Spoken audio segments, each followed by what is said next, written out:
quantum level is a kind of a vast amount of information is there, vast amount of things to understand, and this will help us to have more precise targets in treating and understanding the disease processes as well. So let us look into the basics of molecular genetics and cytogenetics. I'm just going to give you an overview in the very first introduction here. I think talking about the cytogenetics first, I got right. I went through several definitions also, but this simple definition I thought would be era where people were looking into the molecules. So their technology was good enough to look into the study the molecules, and so molecular biology was invented, and molecular biology has invaded into genetics. Changes will help the modification of the expression by suppressing the expression or enhancing the expression, right? So these are something that is outside the DNA or the chromosome material, but these have a bigger effect in causing diseases or when we are looking at the structure function to explain the function, because sometimes we will have the gene talking about a lot of things to patients, giving information, but we are not looking at this counseling part. So even before you do a genetic testing, you have to counsel them, and after that you have to counsel them. There you have to monitor them, because you are dealing with a kind of a base level set of information, so which may be transferable from generation to generation, which may be transferable within the family members. So all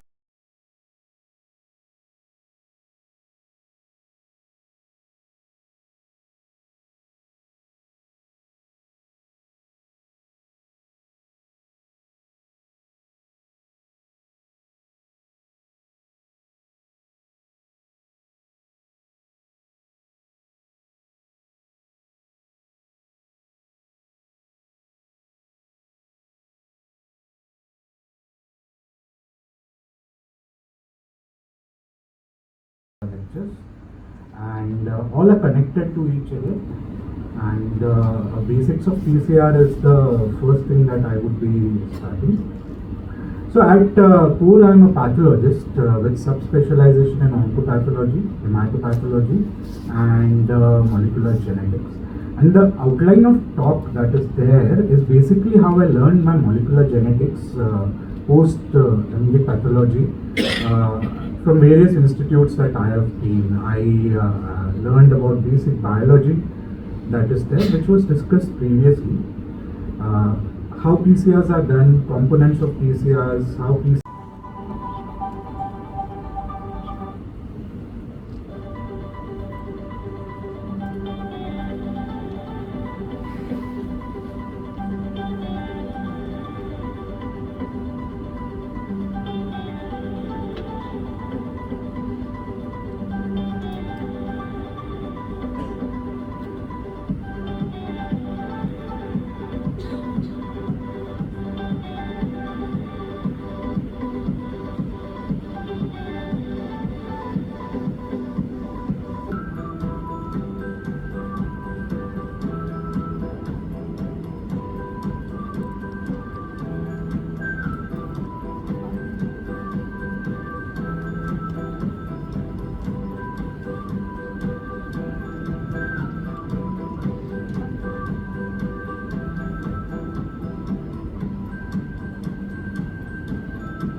PCR or the techniques are just a platform to see how this central dogma can be utilized in a different way.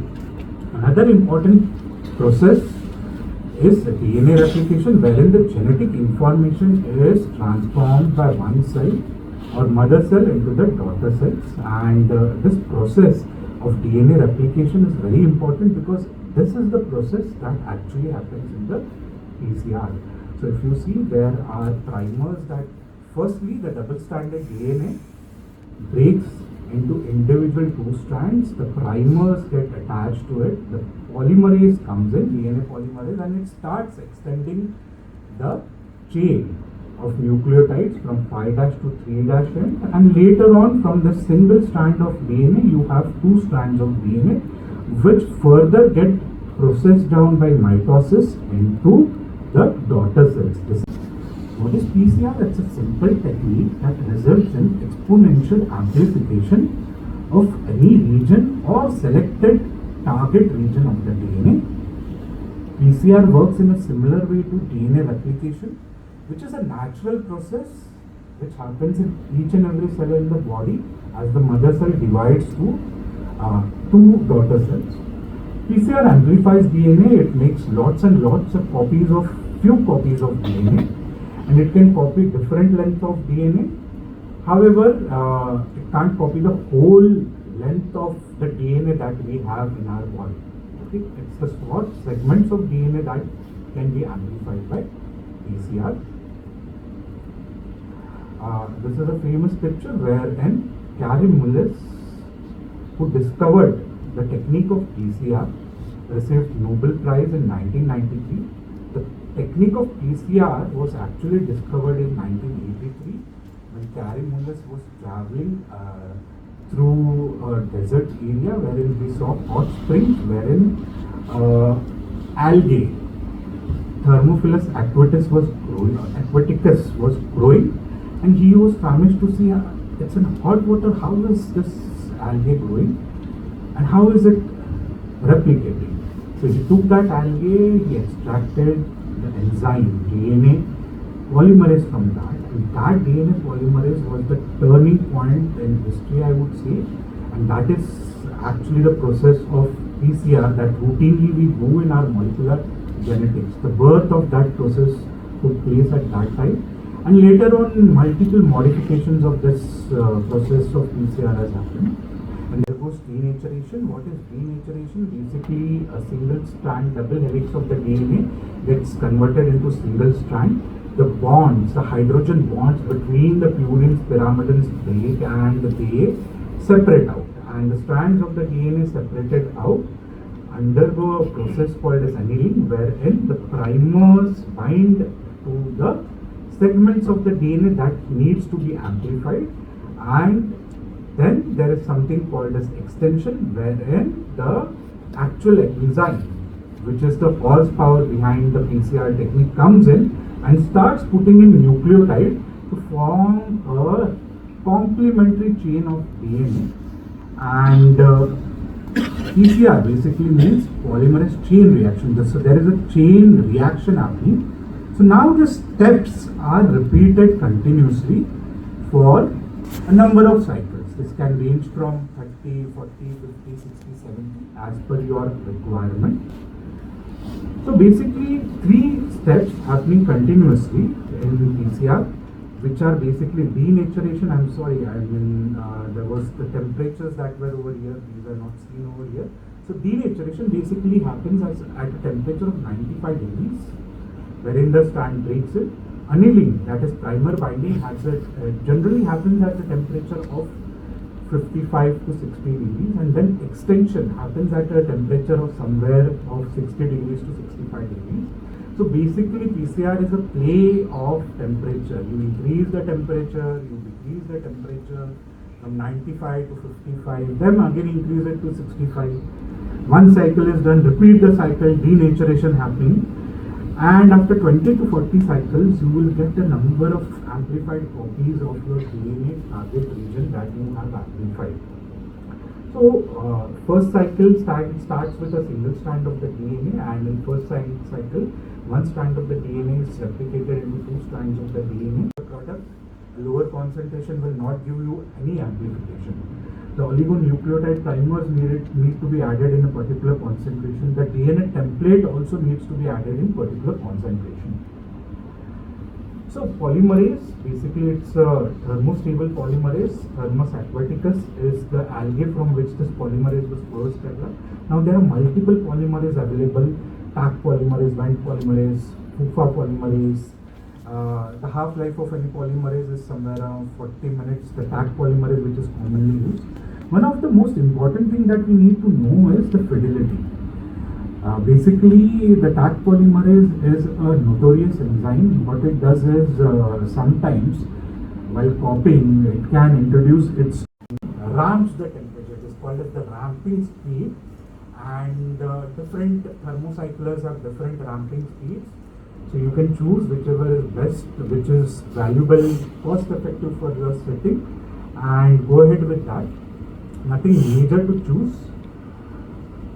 Now, we have put all the components, and we have seen that one copy of DNA, a double-stranded DNA, can go up to 1 billion copies. That's really true. But what is the actual end product of a PCR? So, if I am supposedly putting 10 copies, what would be the product? It's not going to be in billions. The reason is that's the theoretical yield of a PCR. The actual yield of PCR is less. The reason being, we have given a limited components, we have given limited number of primers, we have given limited number of DNTPs. These all are getting utilized. So the theoretical yield might be in billions, but the actual yield is somewhere less. The end product basically is calculated as 2 raised to n plus 1, where n is the number of cycles, 35, 36.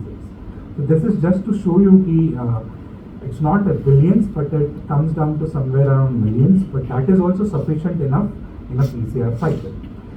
Now coming to the main question, how is the amplified product visualized? I said DNA is not seen. So how do you see DNA or the amplified product? Basically, gel electrophoresis is something that is done. It's a conventional technique that is used for looking at whether your PCR has worked and the product of interest has amplified. It's a simple technique wherein a gel is prepared and electric current is passed and the DNA flows through it. So what is the charge of DNA? It's positively charged or negatively charged? Anyone? Negatively charged, yes. So DNA is negatively charged, so naturally it will move towards positive charge. DNA has some mass, so if you have two fragments of DNA, both being negatively charged, both will move towards the positive point, but what will happen is, based on their mass, they will separate out. So this is basically a ladder that has gone in the gel electrophoresis gel. This ladder is a 50K ladder. So what I mean by 50K ladder is 50 base pair products are there, and the end band that is there is basically 50 base pair. The second product that is there is 100 base pair. The third product that is 150 base pair. The fourth product is 200, and similarly this darkest product over here is 500 base pair. I have calculated it. You can calculate it whether I am right. Common steps where things go wrong are your enzyme concentration is low. So you have to see during your standardization process at variable enzyme concentration what is your product. The second most important thing that goes wrong is the primer design. If the primer design is not efficient enough, the products will not be formed. So primer designing is one of the most important things in PCR that is there. Then GC-rich region. If the GC-rich region of the target region of interest is GC-rich, then again you will have variability. Sometimes you will get a product. Applications of PCRs are variable. Medical applications are genetic testing, prenatal testing, detection of mutations, diagnosis of disease, nowadays prognosis of disease, nowadays monitoring of disease, all happens on PCR based techniques.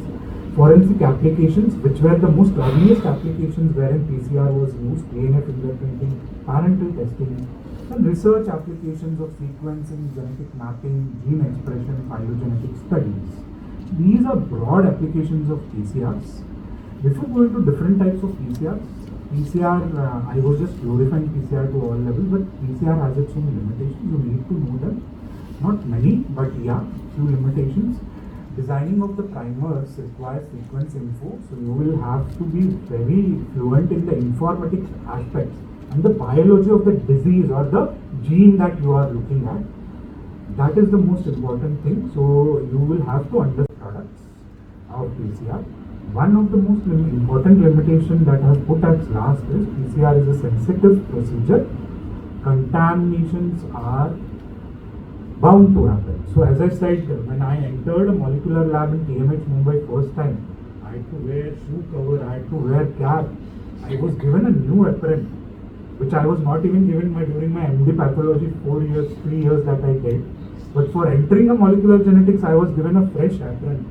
The aprons get washed on daily basis in a molecular genetics lab. I don't think even rest of the histopathology or hematpath people would be washing their aprons anywhere in 6 months. But molecular genetics lab, the reason these are some of the pieces that I myself have seen, and that is the reason I am showing it to you. Standard PCR is the routine PCR where you just amplify the product, and then that product can be used for multiple downstream applications or different applications, I would say. Allele specific PCR, wherein the mutant good amount of physical infrastructure you have is not going to be helpful. The equipment, whether automation is required, consumables, standard operating procedures you will have to set in for each and every process, for keeping the simplest apparent to wearing cap, shoes, you have to develop standard operating procedures, quality control measures. So purpose could be research, diagnosis. You will have to have quality controls for this purposes. This is the basic design. So whether it's your sample or reagents, all have to have a unidirectional flow from a pre-PCR room to post-PCR room. You cannot go the opposite way. Any which ways, if you go opposite, there is going to be a contamination. You need to maintain positive, negative pressures at separate rooms. There is sample reception room wherein the extraction happens. There are instrument room. There is template addition room. This is the most important room. Anything happens in this room, a smallest amount of contamination, anyway, it can go haywire. Then there are PCR setup rooms. These two are the sacred rooms. These are said to be the most important rooms.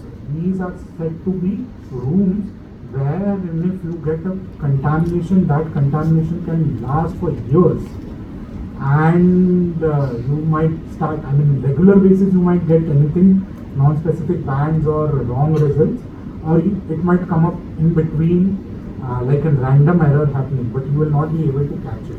You need to maintain a unidirectional flow. That's the most important thing that is there. DNA RNA extraction room has to have its own specific infrastructure, equipment. It's my pleasure to introduce our next speaker, Dr. Priyanki Amarabandu. Dr. Priyanki is a consultant histopathologist at Acacia National Institute of Cancer, Sri Lanka. She plays a leading role in establishing molecular pathology diagnostic services at Acacia Hospital, including the implementation of next generation sequencing. She graduated from the Faculty of Medicine, Colombo, and obtained MD histopathology from the Postgraduate Institute of Medicine, Colombo in 2007. Additionally, she completed a postgraduate certificate in clinical genetics.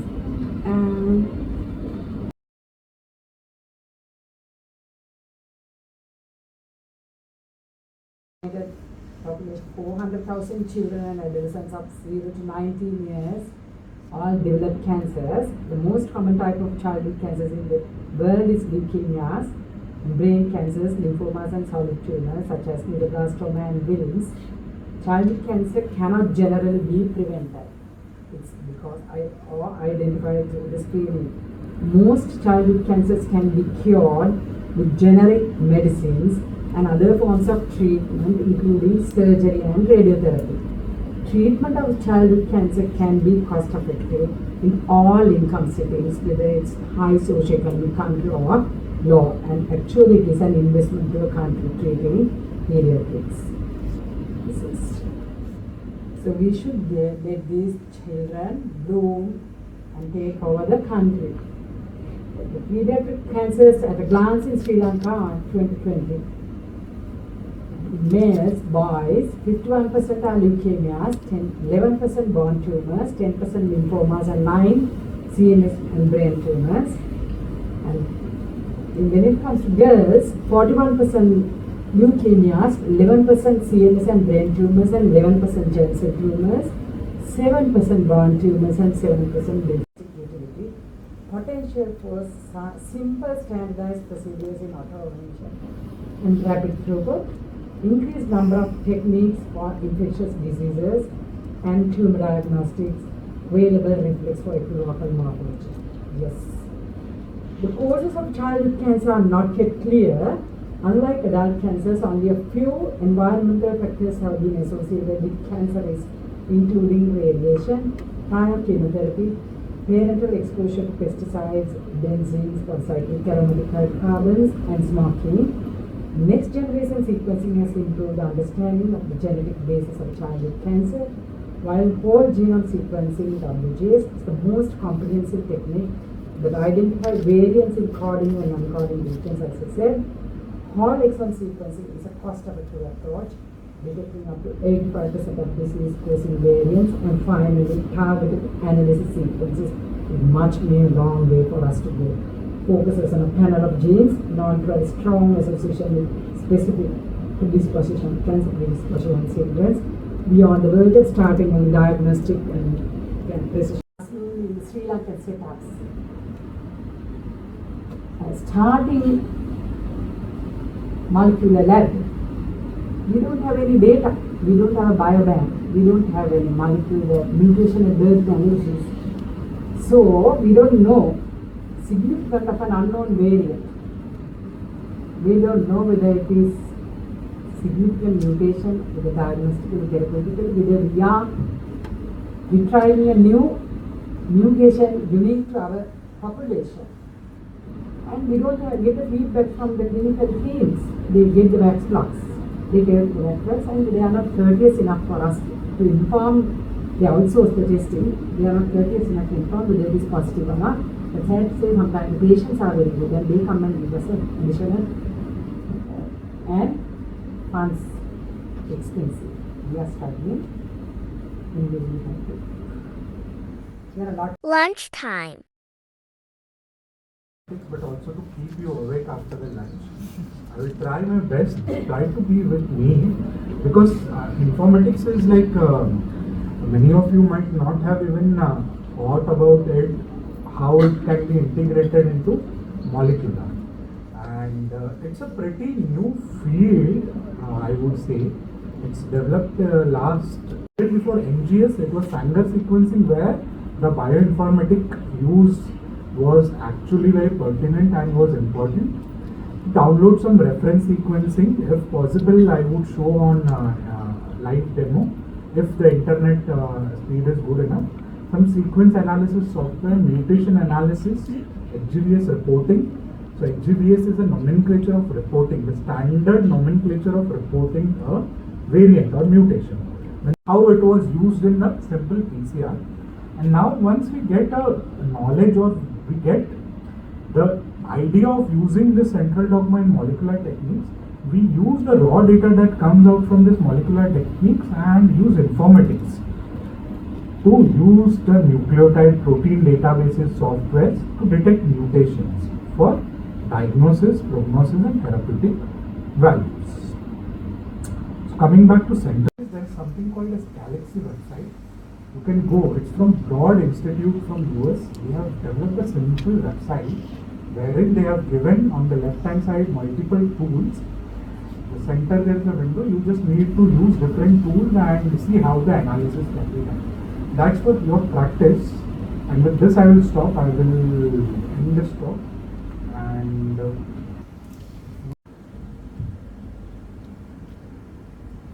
Mr. Priyankara, medical laboratory technologist, National Hospital Kandy. Obtained his high diploma in medical laboratory technology 2007 from the Medical Laboratory Training School, Pennsylvania, and Bachelor's of Medical Laboratory Sciences honors degree from the Open University Sri Lanka in 2021. He also hold an executive diploma in service management obtained from the Open University.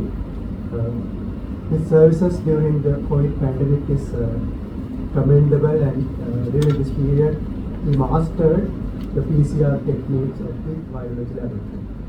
I invite Mr. Priyankar to outline the process in our molecular laboratory.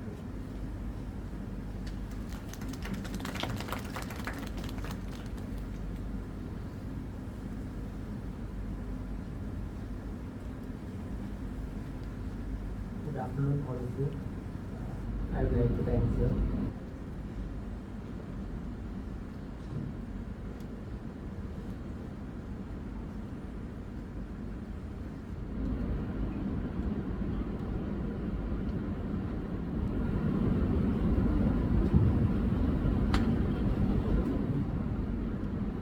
I am Priyankar. I am working in the molecular diagnostic lab in this hospital. This is one of my capture of our